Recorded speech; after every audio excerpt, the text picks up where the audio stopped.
Chapter 25. Elizabeth stood on the ridge, the wind whipping her hair. She looked as though she were some tragic heroine, watching longingly for her love to return, but knowing he never would. The sky was gray, with ominous black clouds billowing across it. She blinked back tears as she stared at the crudely made graves. Everything with Maxwell, Amelia, and Fenton seemed like nothing when compared with the task that she now faced.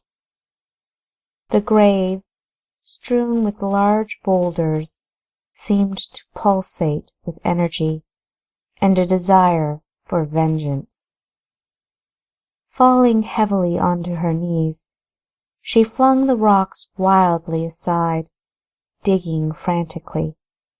Tears were now splashing atop the boulders that remained on the unmarked grave.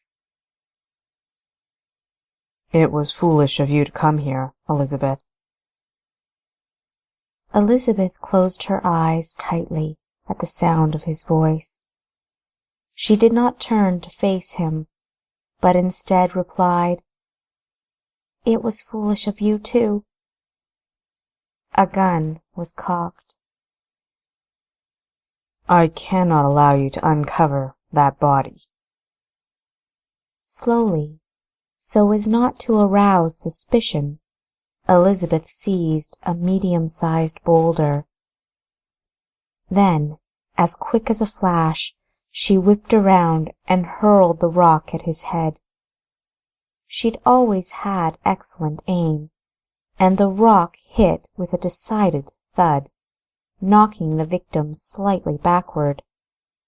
At almost lightning speed, she clutched another rock and lunged at him, knocking him down and freeing the gun from his grasp. She whisked the gun away and, lifting the rock in her hand, bashed him across the face. As intended, this strike served as a deterrent against further movement. Jack Strom ceased squirming. He was undeniably aware that she had the gumption to hit him until his lack of movement was involuntary. Desperately trying to keep her rage from consuming her, Elizabeth cried, "My father trusted you. I trusted you. Paxton trusted you. All this time, you were the true villain." Although his face was bloody, and she'd obviously caused him great discomfort, if not outright pain, he began to laugh. "What is trust to me, you silly girl? You don't think I trusted your father? My best friend? What about my beloved mate and companion? Was my trust not misplaced in her? You speak of trust as if it guarantees good things." Elizabeth crawled off him and picked up the gun. Her countenance was now marred with tears and dust which had melded into dirty streaks and smeared patches. She held the gun on him as he rose nonchalantly and wiped the blood from his nose and mouth. Reaching into her pocket, she pulled out a small, black, leather-bound book, opened it, and while keeping an eagle eye on him for any movement, read the contents on the last page aloud. "Dear Diary, I cannot help it any longer. My feelings are of such an overpowering nature that despite my best efforts, I cannot further deny them. My poor Jack. I have been faithful to him in all except my heart. I know we will hurt him desperately, but I must be with my darling Eustace. Who knew that forbidden feelings could develop so strongly between us? I was so young when I married Jack, so unprepared, so naive. Eustace and I have decided to tell him the truth, tonight. I only hope that he'll take the news as well as possible. Once Jack is informed, which I must confess will be the hardest thing I have ever had to do in my entire life.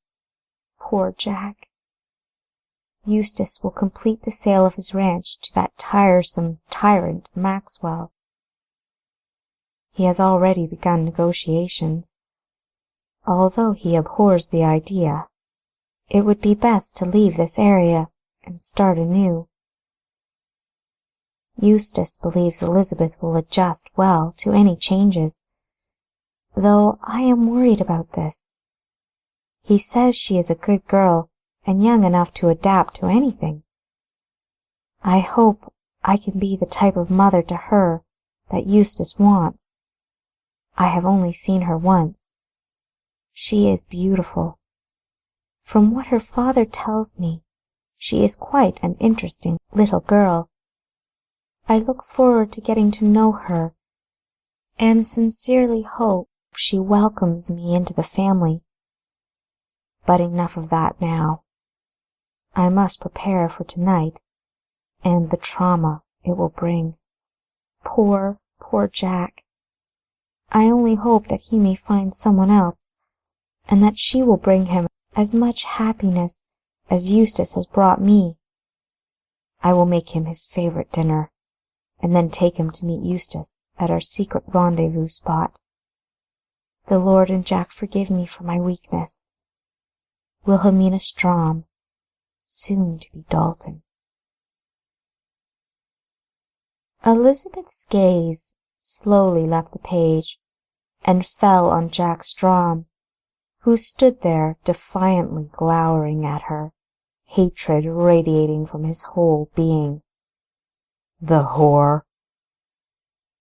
He spat contemptuously at the ground. Where'd you find that damn book? I was doing a thorough cleaning of our bedroom when I located a hidden niche under one of the floorboards. The diary was hidden within.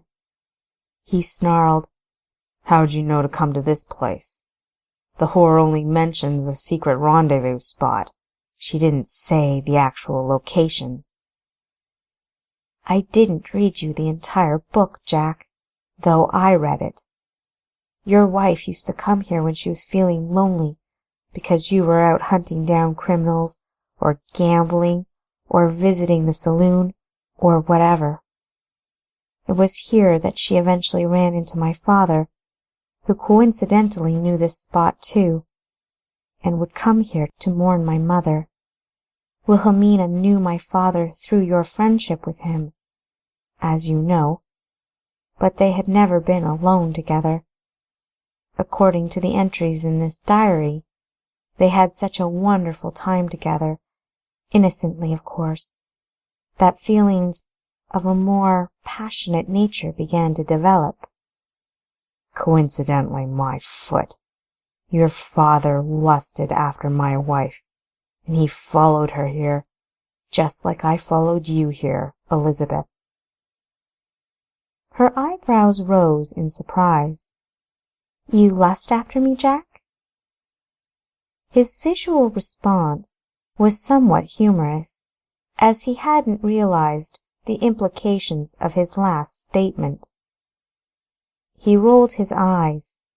No, you stupid girl. I meant I followed you. I've been following you for the past 2 weeks, ever since Paxton left, and at his request, to keep you safe, which I fully intended to do. You see, I look at Paxton as the son I never had, thanks to your father, and I hold no grudge against you personally.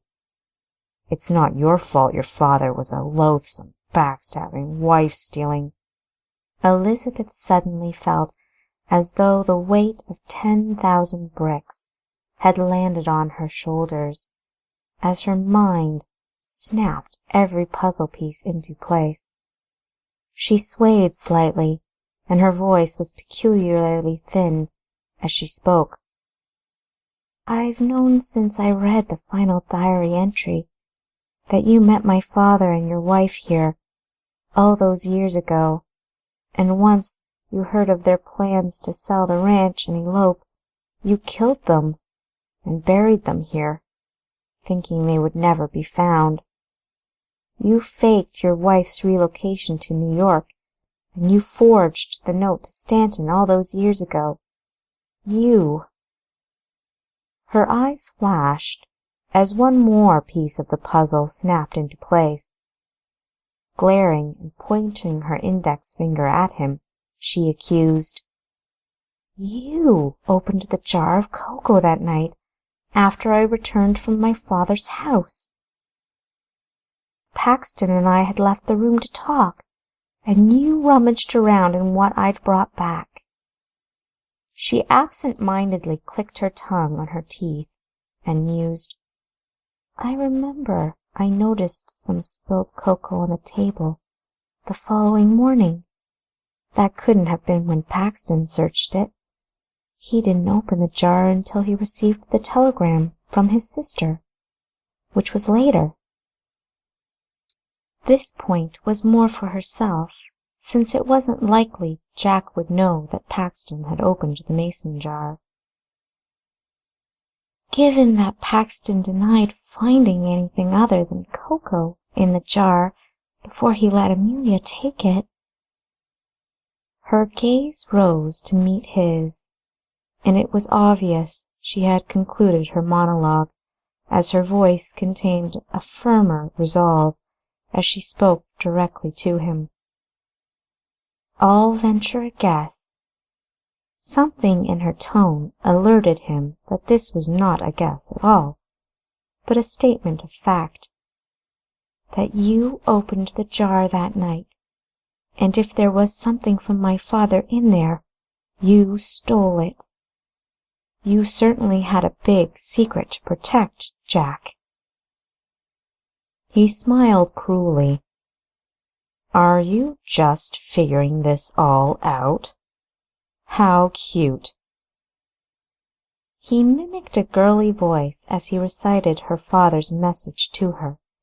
"Keep your chin up. There is always a star to be found in the darkest of places." I always wondered what your father meant by that silly phrase, and what it would reveal. Thank you for solving that little difficulty for me. "What was in the jar, Jack?" She ignored his sarcasm. "Wouldn't you like to know? Of course, I'm not going to tell you." She cocked the gun and, through gritted teeth, demanded once more to know the contents of the jar. "You won't kill me without knowing, so why would I tell you? Never mind that. Why should I tell you at all?" "You murdered my father!" His brow furrowed mischievously. "Yes, I did. And now you want to murder me." Jack looked up at the darkening sky, and then down the barrel of the gun that Elizabeth pointed at him. "So, what now, girlie? You going to bargain with me for that tidbit of information you're so anxious for? Or are you going to shoot me?" The wicked smirk was wiped clean off his face when the sound of a gun being fired sliced through the air. Elizabeth gave him a smirk of her own. "I might."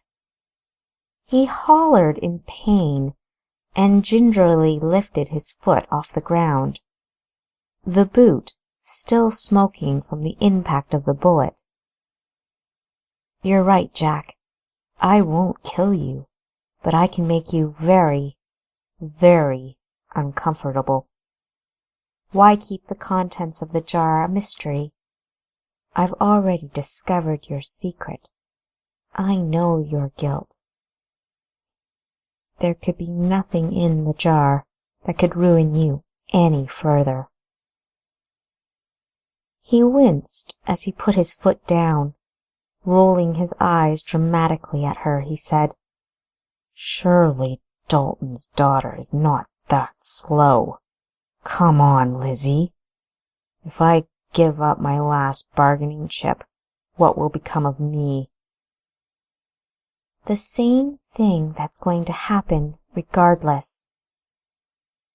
Jack shook his head. Now, I know you're desperate.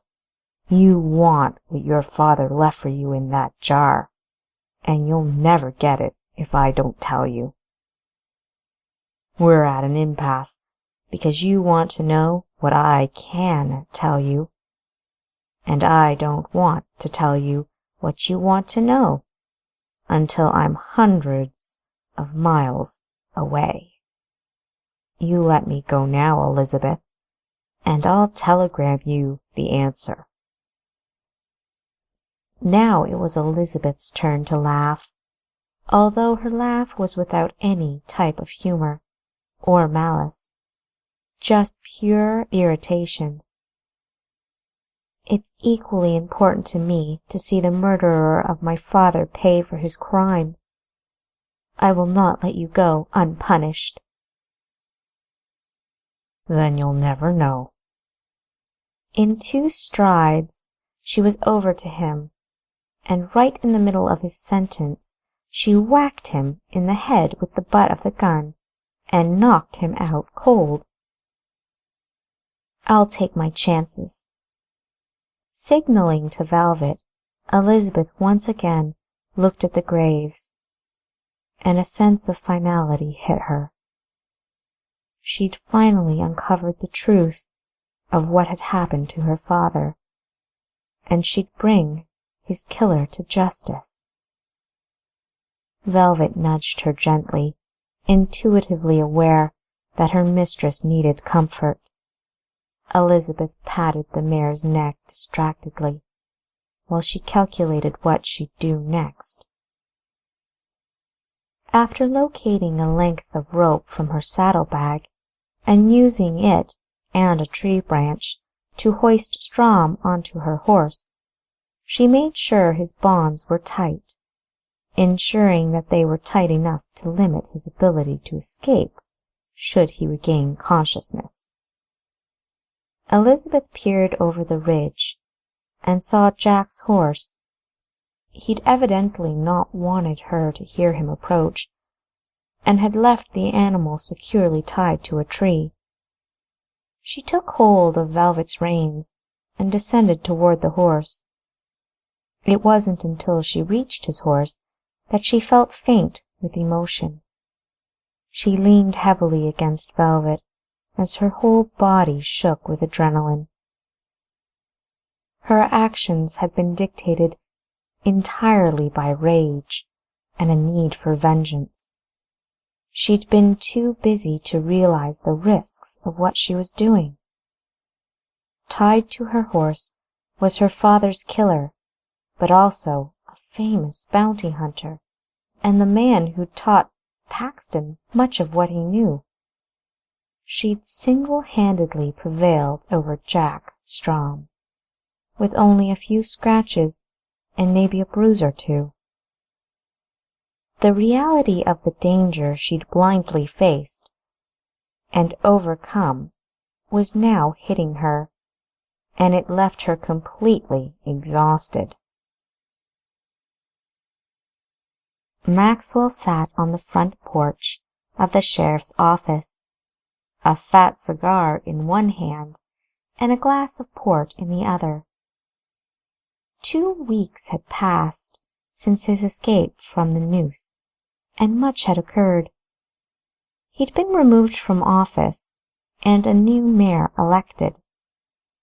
It gave Maxwell a small amount of pleasure that Russell Wilson had been elected to take his place instead of Lester Bingham.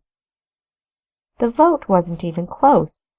Lester had been annihilated by the competition. Russell had been a good adviser to Maxwell during his time in office, and would do a fair job of running the town. He was even willing to take advice from Maxwell and keep him involved, inconspicuously, with what was going on. Stanton had voluntarily given his mansion and his servants, excluding Willie and Alistair, to the newly elected mayor as an apologetic gesture toward the town. Having accepted his removal from office with all the false dignity he could muster, he now had spare time in abundance. Contrary to his character, and of great surprise to him, he discovered that he was able to relax and enjoy his new-found freedom from scheming. His paradigm was beginning to shift to the ideal of relishing his retirement in peace, and perhaps even solitude. He chewed on the cigar and glanced over at Sheriff John Scythe, who was sitting next to him, and felt a type of kindred toward him that was altogether alien to Maxwell. Another person would have referred to this feeling as friendship. Loyalty without strings attached was a foreign concept to Stanton. He was accustomed to having a use for everyone in his acquaintance, and when that use expired, so did the association. It had never bothered him that it had always been vice versa as well. John, on the other hand, had saved the disgraced mayor some face, had kept the town from lynching him, and had done all this with no benefit to himself. After all that had occurred, the sheriff had stood by him when it would have been much easier and safer to wrap the noose around his neck. Maxwell smiled to himself. Perhaps total solitude was not necessary. The sheriff, oblivious to Maxwell's reverie, stood up suddenly and murmured, "Now, what do we have here?" Turning his head toward where the sheriff was looking, Maxwell saw her. His heart fluttered at the sight, and blood rushed to his face. Even in her obvious disdain of female customary fashion, for she was garbed in male riding attire, she was beautiful. She was mounted on an unfamiliar Appaloosa, and leading Velvet behind her. He noted the bound body that was tossed over Velvet's saddle, and his more susceptible emotions were sidetracked by curiosity. Elizabeth stopped the horse when she was directly in front of them. She removed her cowboy hat, shook her burgundy locks free, and directed her attention toward the two men. "It appears that I owe you both an apology," she declared solidly. John Scythe spat to one side, not as an insult to Elizabeth, but to rid his mouth of cigar remnants, and descended the porch stairs. "What you got there, Mrs. Reign?" Elizabeth dismounted and chucked the reins of the Appaloosa at him. "My father's murderer." Tying the horse's reins to a post, the sheriff went to investigate the body slumped on top of Velvet. He took a handful of the unconscious man's hair and lifted his head so he could see the face. Looking back at Elizabeth in disbelief, he exclaimed, Jack Strom?" Her voice was clear and precise as Elizabeth Reign related what had transpired between her and Jack up on the ridge. A heavy downpour of rain started just as she concluded her story. John's eyes were wide with amazement, and it seemed as if he hadn't heard a word she'd said as he stated incredulously, "You brought in Jack Strom."